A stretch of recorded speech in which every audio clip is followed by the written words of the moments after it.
অনুরোধ করে যুবক, প্লিজ যুবক, হৃদয়টাকে মেরে ফেলিও না। তুমি দেখো না, তোমার বয়স 22, 10 বছর বয়সে মা বলেছে স্কুলে যা, মাদ্রাসা যা, মানুষ হবি, ভবিষ্যৎ ভালো হবে।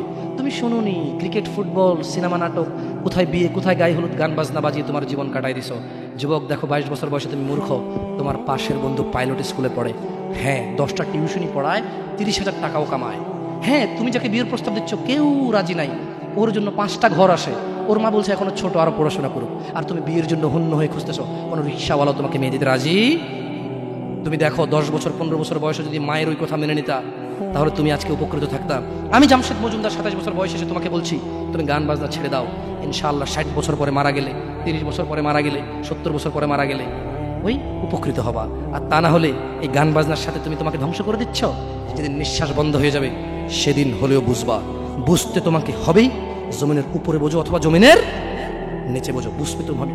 শোনো, আল্লাহ কোনো কিছু বলেছে আর তুমি বুঝবা না, আহা হা, পার পাওয়া যাবে না। তবে তোমাকে বলি, যা করেছো করেছো, যা গান বাজনা শুনেছো শুনেছো, এবার আল্লাহকে ভয় করে সব ছেড়ে ইস্তেগফার করো, বলো আল্লাহ আমাকে ক্ষমা করেন, আমার এই 2 কানে গলিত সীসা ঢালিয়েন না ইয়া আল্লাহ। ছিলাম কিন্তু আমি উপলব্ধি করতে পারিনি, আল্লাহ আজকে আমি উপলব্ধি করছি।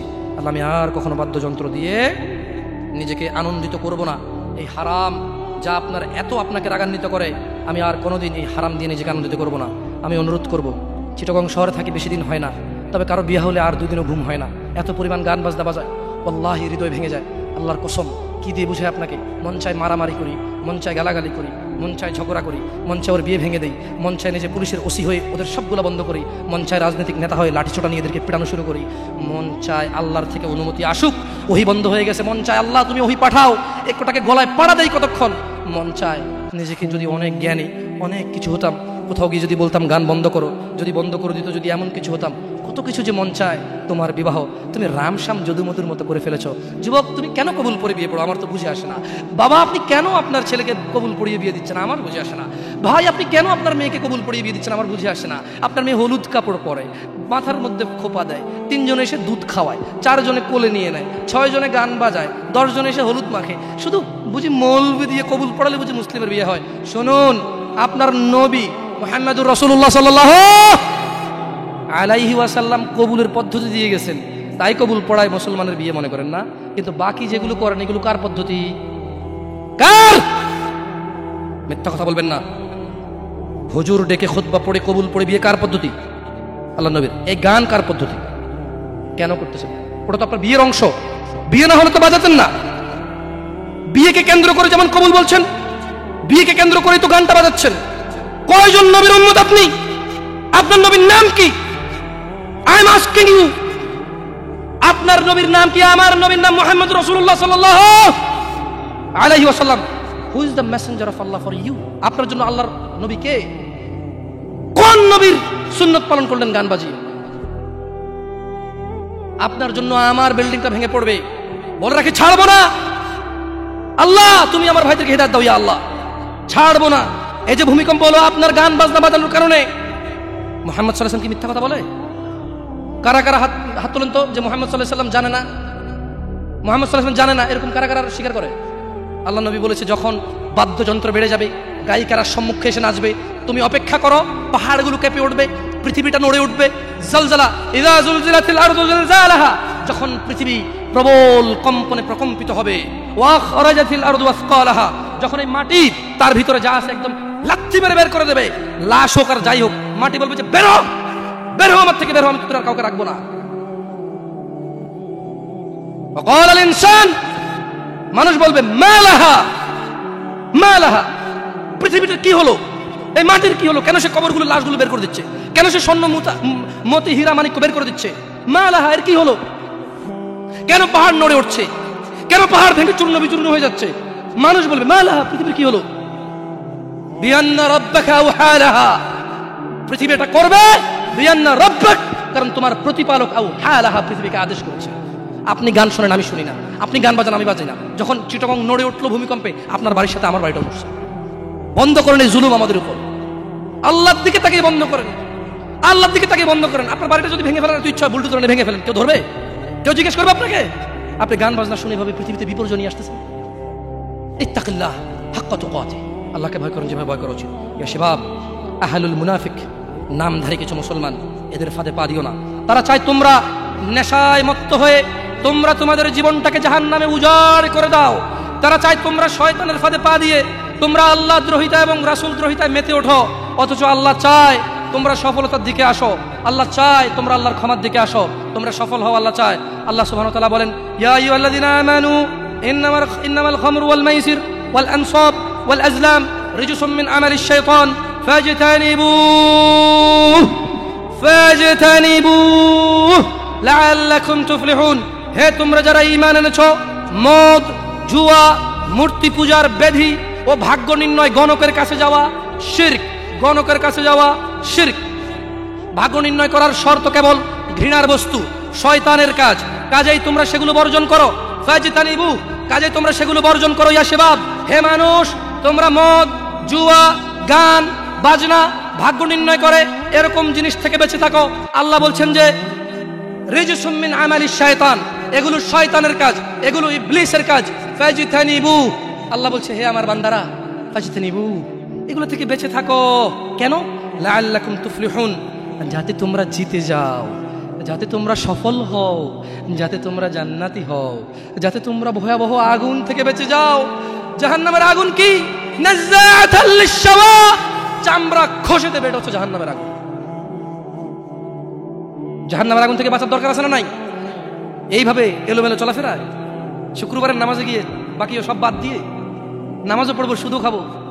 আরে বাস্তবতা এমন, এখনকার ঘুষখোররা বলে যে শুনেন 3 লাখের নিচে হবে না, আপনাকে বুঝতে পারতেছি না, জোরের টাইম চলে যাচ্ছে, দিলে দিন না দিলে যাই নামাজ যাই। বড় আশ্চর্য, বড় আশ্চর্য। আরে ভাই, নামাজ আল্লাহর সাথে অপরাধ, ক্ষমাকারী কে? জানা আল্লাহর সাথে অপরাধ, ক্ষমাকারী কে? মদ পান আল্লাহর সাথে অপরাধ, ক্ষমাকারী কে? কিন্তু যার থেকে ঘুষ নিছেন, এটা কি আল্লাহর হোক না মানুষের হোক? ক্ষমাকারী কে? মানুষ, আল্লাহ না। আল্লাহ ক্ষমা করবে না, আল্লাহ নিজের উপর হারাম করে দিয়েছে এটা। আপনি যদি বলেন যে আমি 3 দিন ভাত খাবো না, পারবেন? এই ওয়াদার উপর থাকতে পারবেন? নাকি খিদের বেলা খেতেই হবে? আল্লাহ এতটাই ক্ষমতাবান, তিনি যদি বলেন যে আমি এটা করব না, তিনি এটা না করে থাকতে পারেন। অনেকে বলে যে আল্লাহ চাইলে পুরুষেরটাকে মহিলা বানাইতে পারবে। আমরা বলি যে আল্লাহ চাইলে সবই পারবে, কিন্তু আল্লাহ এখানে বলেছে যে আমি চাইবই না এটা। আর আল্লাহ এত ক্ষমতাবান, আমি এটা করবো না বলে পৃথিবীর কেউ জোর করে ওনাকে করাইতে পারবে না। আমরা কথা বুঝতে পারছেন?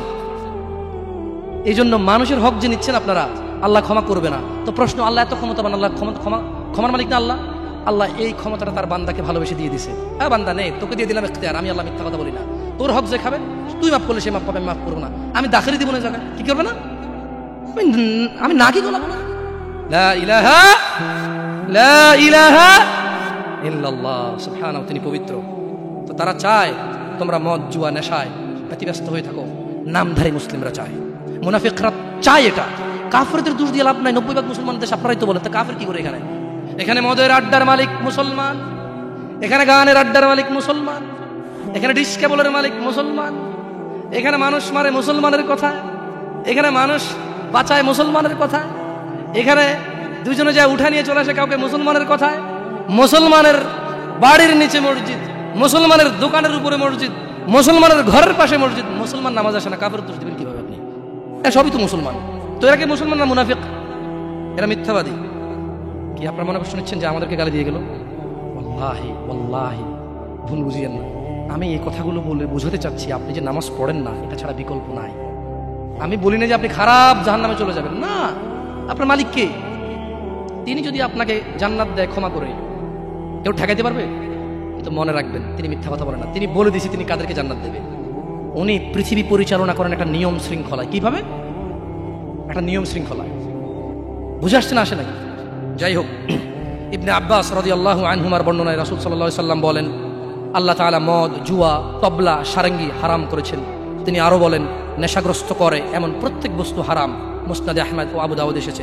এছাড়াও বহু প্রমাণ ও নির্ভরযোগ্য হাদিস রয়েছে যাতে গান, বাদ্যযন্ত্র হারাম ও নাজায়েজ বলা হয়েছে। এই ব্যাপারে বিশেষ সতর্কবাণী রয়েছে ও কঠিন শাস্তির ঘোষণা করা হয়েছে। রাসূলুল্লাহ সাল্লাল্লাহু আলাইহি সাল্লাম বলেছেন, আমার উম্মতের মধ্যে এমন সম্প্রদায় হবে যারা জানা, ব্যভিচার, রেশমি কাপড় ব্যবহার, মদ পান, ও গান বাদ্যকে হালাল করবে। আপনি আপনি আপনি খেয়াল করে দেখেন, আল্লাহ নবী ভবিষ্যৎবাণী দিয়ে গেছে যে আমার উম্মতের মধ্যে এমন কিছু লোক বের হবে যারা দাঁড়িয়ে থাকবে, 60 বছর বয়স হবে, মসজিদের সভাপতি হবে, স্কুলের সভাপতি হবে, অথবা কোনো পতি হইল না, কারো পতি হইল না, এমনি মানুষ ভিক্ষা করে হলো বিয়ে করে গান বাজার ব্যবস্থা করবে। ভিক্ষা করে হলো গান বাজার কি করবে, ব্যবস্থা করবে। নাহলে তাকে বিয়ে হচ্ছে না, নাহলে কি হচ্ছে না, বিয়ে হচ্ছে না। ওয়াল্লাহি যত পোলা তার বিয়েতে গান বাজা, বাবা জীবিত, এই বাবা দায়ী। যদি ওই বাবা বিয়েতে উপস্থিত থাকে, বাবা ছেলেকে ডাইরেক্ট বলবে, শোনো তোমার যৌবন আছে, তোমার ইনকাম আছে, তোমার ক্ষমতা, তুমি গান বাজনা বাজাবা। আমি বাবাকে আল্লাহ ক্ষমতা দিছে, আল্লাহকে আমি রাজি থাকবো না, তোমার বিয়ে হবে না। মেয়েকে বলবেন তোর বিয়ে হবে না, তুই গায়ে হলুদে যাবি, মানে আমি খালি এখান থেকে সরে যাই আর বলবো যে এইটা আমি বিয়েতে থাকবো না, এই বিয়ে হারাম, গান বাজনা বাজতেছে, গায়ে হলুদ হচ্ছে, আমি বিয়েতে থাকবো না, এটা আল্লাহ আমার পাওয়ার দিচ্ছে। তুই মক্কার ইমাম মানে যদি বিয়ে পড়াস আর আমি না রাজি না থাকি, তোর বিয়ে হারাম। বুঝাচ্ছে না, আসে নাই? পোলাই যদি মাইয়ে যদি নিজের পাওয়ার ইস্তেমাল করে, আপনিও নিজের পাওয়ার ইস্তেমাল করেন। বলেন যে কি পাওয়ার দেখাস রে আমার সাথে, আমি তোর বাপ, কি পাওয়ার দেখাস তুই আমাকে জাহান্নামে নিয়ে যাবি? নো, ফেরাউন পারেনি, নমরুদ পারেনি, আবু জাহেল পারেনি, আবু লাহাব পারেনি, তুই আমার জন্মের ছেলে, তুই এমন কাজ করবি আমাকে জাহান্নামে নিয়ে যাবি? না, আমি তোর সাথে একমত না, এই কাজে আমি নাই, এই কাজে আমি। বলতে পারবেন? বলতে পারবেন? দেখুন, বলতে পারেন আর না পারেন, এখানে স্বীকৃতি দেন আর না দেন, বলা উচিত। যাই হোক, রাসূলুল্লাহ সাল্লাল্লাহু আলাইহি সাল্লাম বলেন, যে ব্যক্তি দুনিয়াতে মদ পান করবে তার যে ব্যক্তি দুনিয়াতে মদ পান করবে ও তওবা করবে না, সে আখিরাতে তা থেকে বঞ্চিত থাকবে। দেখুন দিনী ভাইরা, জিনা ব্যভিচার এত পরিমাণ বেড়েছে। হে মুসলমান, হে মানুষ, মুনাফিকের ফাঁদে পা দিও না। তারা চায় তোমরা বেহায়াপনা, নির্লজ্জতা, নোংরামো, অশ্লীল চরিত্রকে আপন করে নাও, যা তোমাদের দুনিয়া ও আখিরাতকে সম্পূর্ণ ধ্বংস করে দিবে, যা তোমরা তোমার নিজের ও তোমার ভবিষ্যৎ প্রজন্মের দুনিয়া ও আখিরাত অন্ধকার করে দেবে। এই ব্যাপারে আল্লাহ সুবহানাহু ওয়া তাআলা সূরা আল ইসরা বলছেন, ওয়ালা তাকরাবুজ জিনা, তোমরা জিনার কাছেও যেও না, ইন্নাহু কানা ফাহিশাতান ওয়া সাআ সাবিলা, নিশ্চয়ই এই জিনা ব্যভিচার, নিশ্চয়ই এই জিনা ব্যভিচার, নিশ্চয়ই এই জিনা ব্যভিচার অশ্লীল, অশ্লীল, অশ্লীল, অশ্লীল, নিকৃষ্ট, নিকৃষ্ট, নিকৃষ্ট আচরণ। রাসূলুল্লাহ সাল্লাল্লাহু আলাইহি সাল্লাম বলেন, জিনাকারী ব্যক্তি যখন সে জিনা করে ওই সময় তার ঈমান থাকে না। চোর যখন চুরি করে ওই সময় সে মুমিন থাকে না। মদখোর, নেশাগ্রস্ত লোক যখন সে নেশা করে ওই সময় তার ঈমান থাকে না। চিন্তা করে দেখেন তো, মদ খাওয়া অবস্থা মারা গেলে কি হয়ে মরলেন বলেন তো? যতই হজ করেন কি হয়ে মরলেন? হজ করতে কে বলছে? আল্লাহ। হজ করতে কে বলছে? মুহাম্মদ সাল্লাল্লাহু আলাইহি সাল্লাম। নামাজ পড়তে কে বলছে? আল্লাহ। নামাজ পড়তে কে বলছে? মুহাম্মদ সাল্লাল্লাহু আলাইহি সাল্লাম। ওই একই মুহাম্মদ সাল্লাল্লাহু আলাইহি সাল্লাম বলছে, চোর চুরি করার সময়, মদখোর মদ খাওয়ার সময়, জিনাকারী ব্যক্তি যতক্ষণ ওই মহিলার সাথে থাকে এর ঈমান কি? বলেন কতদিন বাঁচবেন? কে আছেন বলতে পারেন? আবারও পাইলাম না। আমি ভাবছি এতক্ষণ ওয়াজ শোনার পর একটু সাহস হবে, বলবো যে আমি এতদিন বাঁচবো। তো যে জিনা করতে গেলেন তার মানে গ্যারান্টি আছে যে যা জিনাটা না করে চলে আসবো, তারপরে মরবো তওবা করে, না? এরকমই তো কিছু নাকি? আল্লাহ আমাদেরকে বুঝার তৌফিক দান করুন। দেখুন দিনী ভাইয়েরা, আল্লাহ সুবহানাহু ওয়া তাআলা বলছে যে নিশ্চয়ই তোমাদের ধন সম্পদ ও তোমাদের ছেলে সন্তান তোমাদের জন্য পরীক্ষা এবং তোমাদের শত্রু। কিছু কিছু ক্ষেত্রে ছেলে সন্তান ধন সম্পদ কি শত্রু। যে এই ছেলের জন্যই তো রেপ করে আসছে, আপনি বলছেন যে না আমার ছেলে নির্দোষ, 5 লাখ টাকা উকিলকে দিয়েছেন, 10 লাখ টাকা অমুককে দিয়েছেন, 3 লাখ টাকা অমুককে দিয়ে একটা মেয়ের জীবন নষ্ট হয়ে গেল, আপনি পরোয়াই করেননি। কার জন্য এটা করেছেন বলেন তো? আপনার নিজের জানা করার কারণে নাকি ছেলে? নিজের জন্য না ছেলের জন্য? হ্যাঁ, তো বলেন এই ছেলে কি শত্রু না মিত্র? এই ছেলে এই যে আপনি একটা অন্যায়কে সাপোর্ট করে গেলেন, যদি আল্লাহ আপনাকে জিজ্ঞেস করে আপনার বাচ্চা আছে, এই অন্যায়টা আপনি কার জন্য করছেন? কার জন্য? তাহলে এই ছেলেকে শত্রু না বন্ধু? এই জন্য দিনী ভাইয়েরা, আমি এতক্ষণ থেকে আপনাদেরকে কিছু নসিহত করেছি, আপনাদেরকে বলে রাখি, আপনি শুধু আপনি না, এই পৃথিবীতে যত মানুষ আর জিন আছে সব যদি একসাথে হয়ে ফন্দি করে যুক্তিশলা পরামর্শ করে আল্লাহ দ্রোহিতা, আল্লাহ বিরোধী কাজ করে, আল্লাহর কিছুই যায়?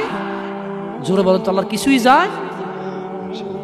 এই পুরো পৃথিবীর মানুষ এবং জিন সবাই যদি একসাথে কোনো গুনাহ না করে, শুধুই আল্লাহর অনুগত্য করে, আল্লাহর যেই ক্ষমতা, আল্লাহর যেই মহত্ব, কিছুই বাড়বে কিছুই বাড়াইতে, কিছুই কমাইতে পারবেন না। আপনাকে একটা কথা বলি, নিজেকে বেশি অপরাধী মনে করিয়েন না। আপনি এত ভালো আল্লাহ পেয়েছেন, আপনি এত ভালো রব পেয়েছেন। বনি ইসরায়েলের একজন লোক 99 জন লোককে হত্যা করলো, তারপর সে চিন্তা করলো আমার ভালো হওয়া উচিত, ক্ষমা পাওয়া উচিত, জাহান্নামের আগুন থেকে মুক্তি পাওয়া উচিত। বাবা আমি জাহান্নাম সহ্য করতে পারবো না, কিভাবে আমি জাহান্নাম থেকে বাঁচব? তখন সে একজন জ্ঞানী লোকের খোঁজ নিল এবং জিজ্ঞেস করলো যে আমার কি ক্ষমা হবে? ওই লোকে বলল যে না না, তোমার তো ক্ষমা হবে না। একবার তারেও মেরে কতজন পূর্ণ করলো? কিন্তু তার হৃদয়ে যন্ত্রণা কমেনি। ওই যে একটা যন্ত্রণা, কি কাজ করলে আমি ক্ষমা পেয়ে যাব, কি এমন কাজ করলে আমি আল্লাহর আযাব থেকে রক্ষা পাবো। সে আল্লাহকে প্রচন্ড ভয় পাচ্ছিল। এট দ্য সেম টাইম সে সিদ্ধান্ত নিয়েছিল যে সে আর হত্যাই করবে না, সে ভালো হয়ে যাবে, অন্যায় করবে না, সে অন্যায় করবে না। কিন্তু তার ভালো হওয়ার জন্য একটা গ্যারান্টি লাগবে যে কে আছে এমন যে আমাকে বলবে কি করলে আমাকে আল্লাহ ক্ষমা করে দেবে। ওই লোকটা যখন মারা যায় আল্লাহ তাকে জান্নাত দিয়েছে। কেন?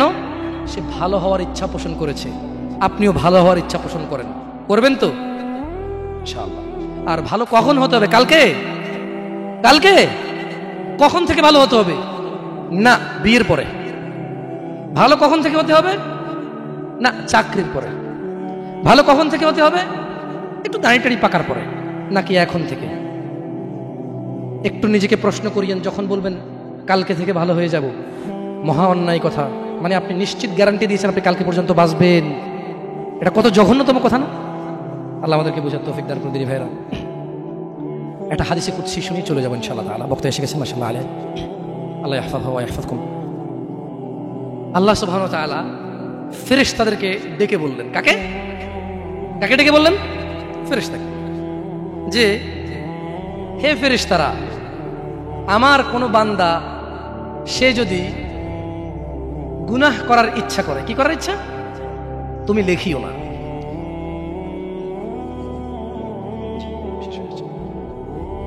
তাহলে ফেরেশতাদেরকে আল্লাহ কি বললেন? আমার কোনো বান্দা গুনাহ করার ইচ্ছা করলে তোমরা তা লেখিও না, যতক্ষণ পর্যন্ত সে না করে। যখন সে এই অপরাধ করে ফেলে তোমরা লেখিও, বাড়তি লেখিও না, যতটুকু করেছে অতটুকুই লিখবা। কিন্তু জানেন আল্লাহ আপনাকে কত ভালোবাসে? এই সেম আল্লাহ ফেরেশতাদেরকে বললেন, শোনো, আমার কোনো বান্দা যদি কোনো ভালো কিছু করার নিয়ত করে সঙ্গে সঙ্গে নেকি লিখে ফেলো। সুবহান। আমার কোনো বান্দা যদি ভালো কিছু করার নিয়ত করে সঙ্গে সঙ্গে লিখে ফেলো। সে এই কাজটা করা পর্যন্ত অপেক্ষা করার দরকার?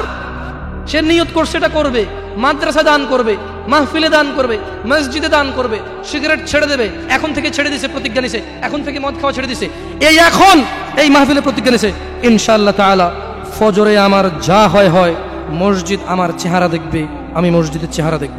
আল্লাহ বলছে যে ফেরেশতা লিখে ফেল, লিখে ফেল। এখন কিন্তু ফজর হয়নি, তো এই লোকটা এরকম প্রতিজ্ঞা করে যদি সে মসজিদে ফজরে উপস্থিত হয়ে যায়, যদি সে মদের বোতল আসলো কিন্তু খেলো না, জুলুম করার সুযোগ আসলো কিন্তু করলো না, সে এবার এই ভালো কাজটা বলে করেও ফেলছে, রাইট? আল্লাহ বলেন যে ফেরেশতা বাড়ায় লেখ, 10 থেকে 700 গুণ বাড়িয়ে দে। ইয়া আল্লাহ, ইয়া আল্লাহ, আমরা তো এতটা অপদার্থ হয়ে গেছি, এতটা নিমুখ হারাম নাফরমান হয়ে গেছি, ভালো কিছু করার নিয়ত করি না। কোন হুজুর আসা ঠিক কিনা, সবাই ঠিক, তারপর শেষ, সব শেষ। না, আমাকে ঠিক বলতে হবে না, এখানে সবাইকে শুনে ঠিক বলতে হবে না, আপনি ঠিক হয়ে যান। আল্লাহ আমাদেরকে বোঝার তৌফিক দান করুন।